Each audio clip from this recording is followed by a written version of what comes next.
That's Nick. And that's Joseph. And today we're here to talk about Sweet Girl, the directorial debut of Brian Andrew Mendoza, which is streaming on Netflix as of August 20th, 2021. This movie did not deserve that enthusiastic of an intro. No, it did not. The director? You said directorial debut? Yes, but he's produced a few other Jason Momoa properties like Braven and Frontier. What is the director's name? Brian Andrew Mendoza. Brian, I hated your movie. I'm so sorry. And Jason Momoa, I think, is cool because I know people will like this movie just because they're his fans. But this is some bullshit. And he's a cool guy. I see how people think he's sexy. He seems to have a great personality. So it's nothing against him. Nice I just thought nice dresses. Gowns. I just thought this story was so ignorant and like with no payoff. And I think it's Momoa's first film since Aquaman. I rolled my eyes for the entire running time. Yeah, it was a hard one to get through. Oh my god! And it has the gall to be an hour and 50 minutes, but and the nerve to be long. So it was written by Gregg Hurwitz and Philip Eisner, who Philip wrote Event Horizon, which I have fond memories of as a kid. But Event Horizon, I used to watch on repeat in my studio. Yeah, I do like Event Horizon. Yeah. But and also something called The Mutant Chronicles, which I never saw. But Hurwitz wrote a terrible film called The Book of Henry that was very scandalously received. I think in 2017, directed by Colin Trevorrow. Which, if you've never seen that, starring Naomi Watts, The Book of Henry. So, Gregg and Philip, this story was trash. Okay, the basics are there is a man named Ray, played by Jason Momoa. Ray Cooper. He's married and has a daughter, Rachel. So Rachel and Ray and the daughter.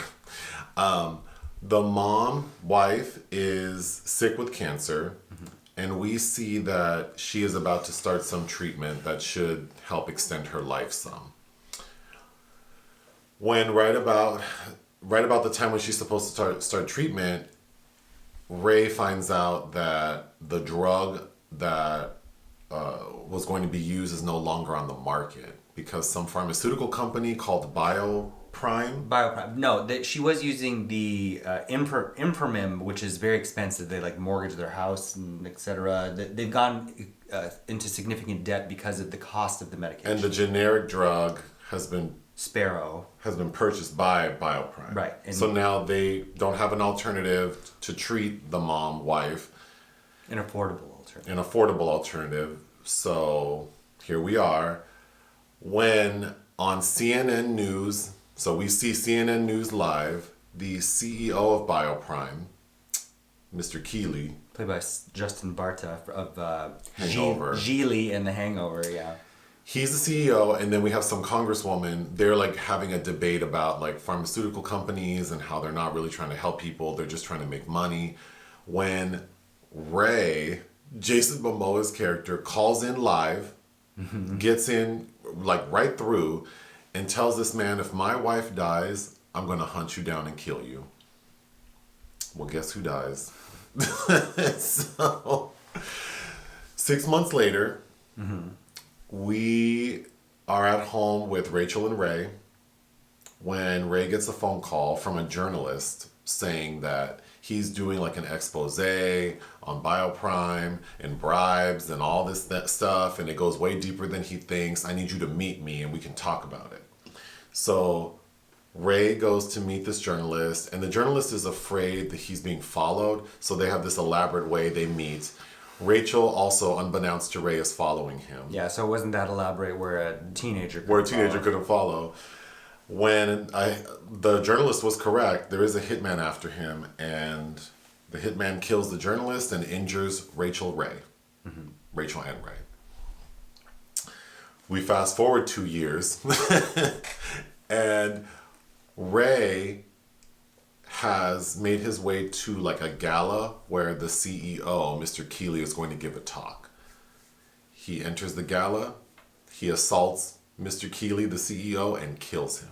And one of his bodyguards. So the middle part of the film is Rachel Ray, evading these hitmen, but also trying to find the person who they think is responsible for hiring the hitmen, which is this other investor in Bioprime whose character's name is Vinod Shah. Okay.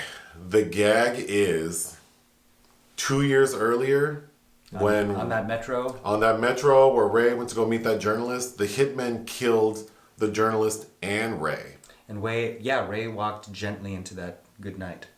So all of this we're seeing of Ray on the run with his daughter, that's just in the daughter's head. It's just her. So very high tension. Yes, but not good. I have a love in my heart for high tension. Yeah. Even though that twist is ridiculous. But this, yeah.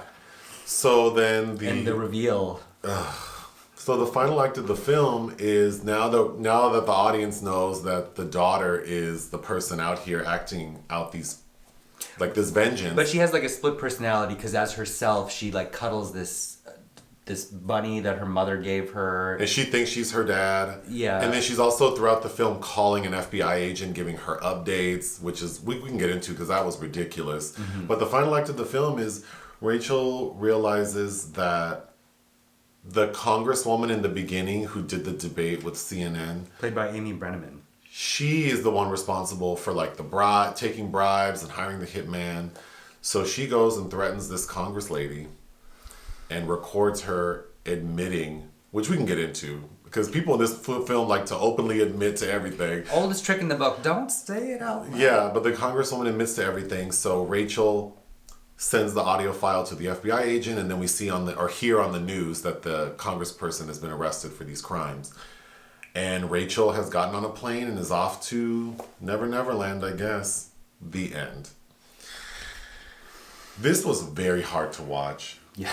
I was so bothered by the motivation of the characters. Well, and then when we get to the twist, it was just like, turn this shit off. Well, everything. I think at the moment where he threatens Justin Bartha on live television, it's like, well, okay.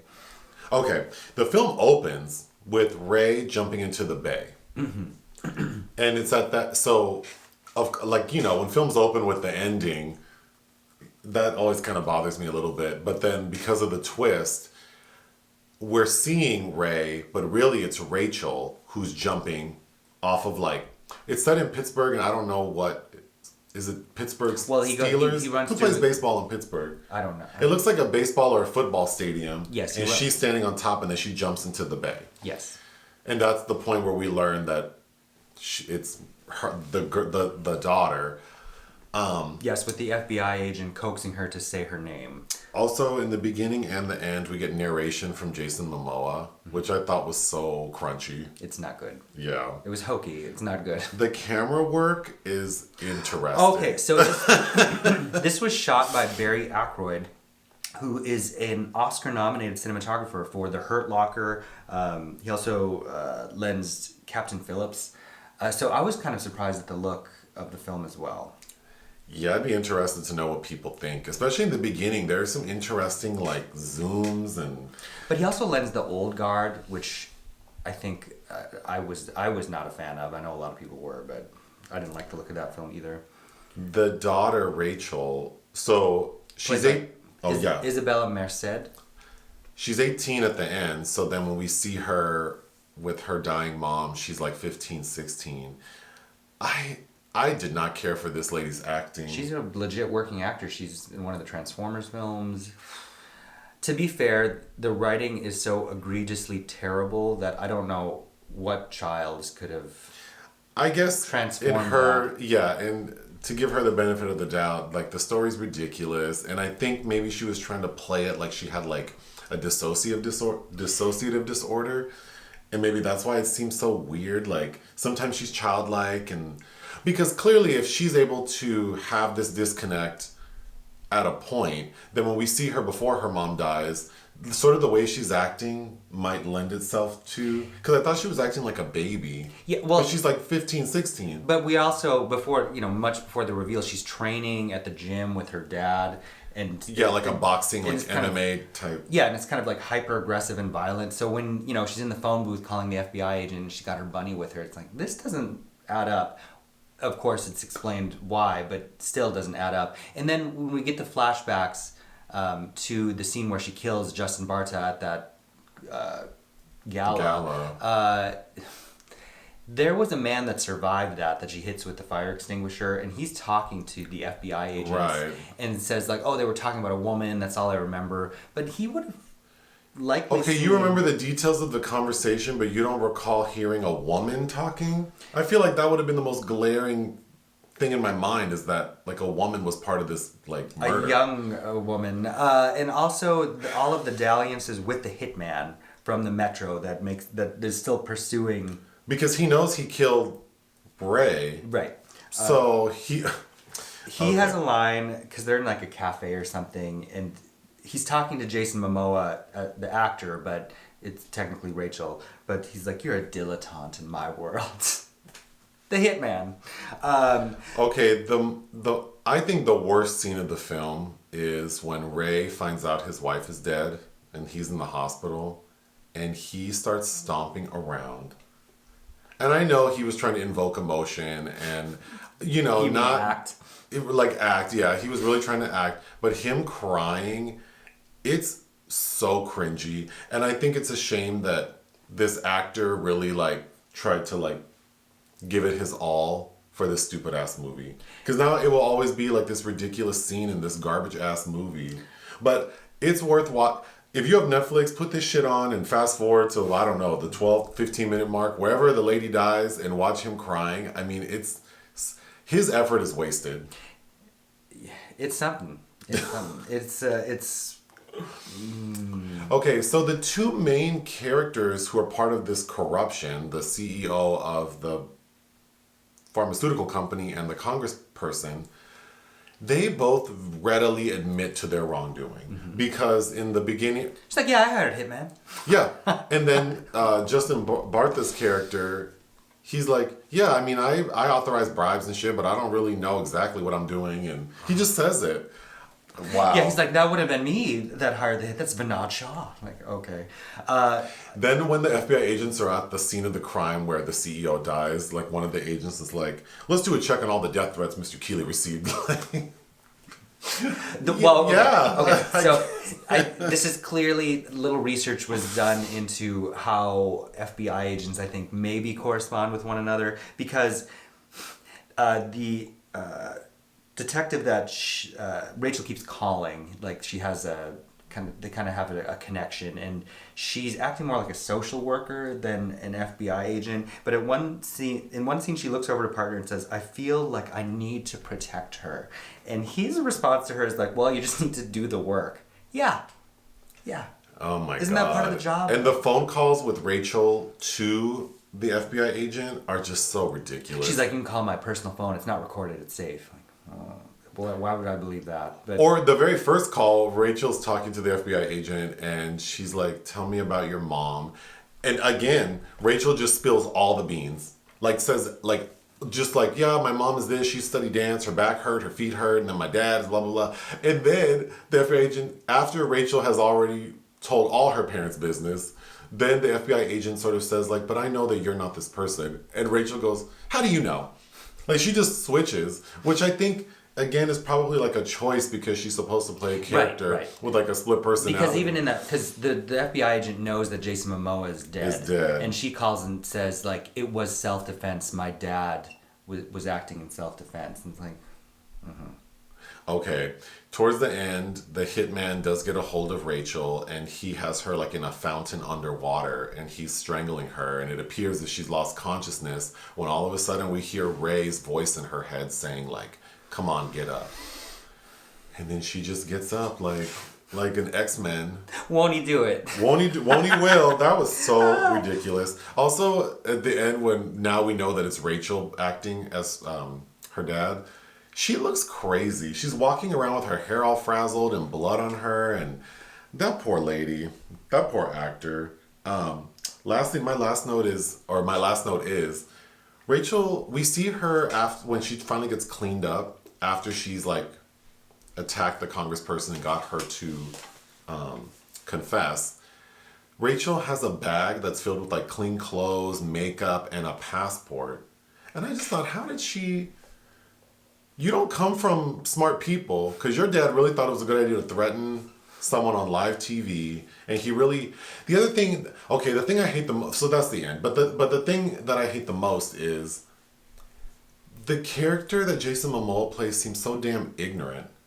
Like, he's just mad at something that's like, but this is not how things work. Like, we live in the United States. We don't have universal health care. Drugs cost money. That's how the cookie crumbles.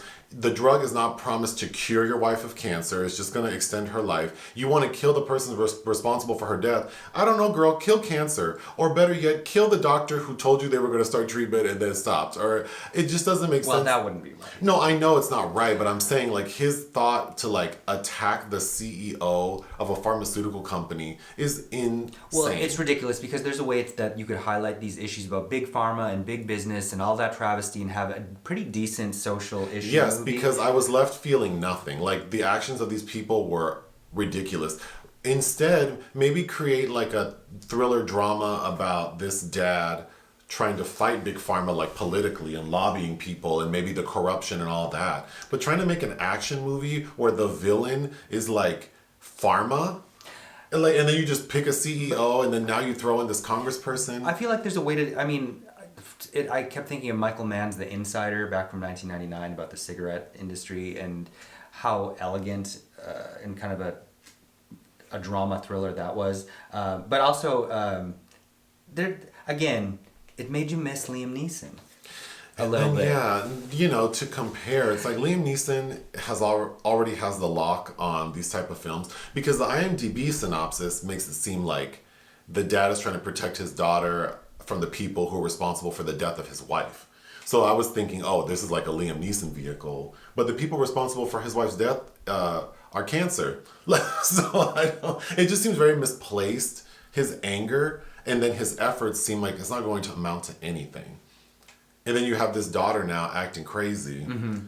Well, and again, suffering from dissociative disorder, how did you go about, I'm guessing in this 2-year interim, getting a new fake identity, assuming that you would kill this man and the FBI would be looking for you and you can still leave the country? I don't know how. And now a corrupt congressperson's in jail, but that's not going to affect drug prices or universal health care. You still killed some people. And you still killed people, so it just feels like nothing was accomplished. No. What would you give this movie? The lowest possible rating, which would be 0.5.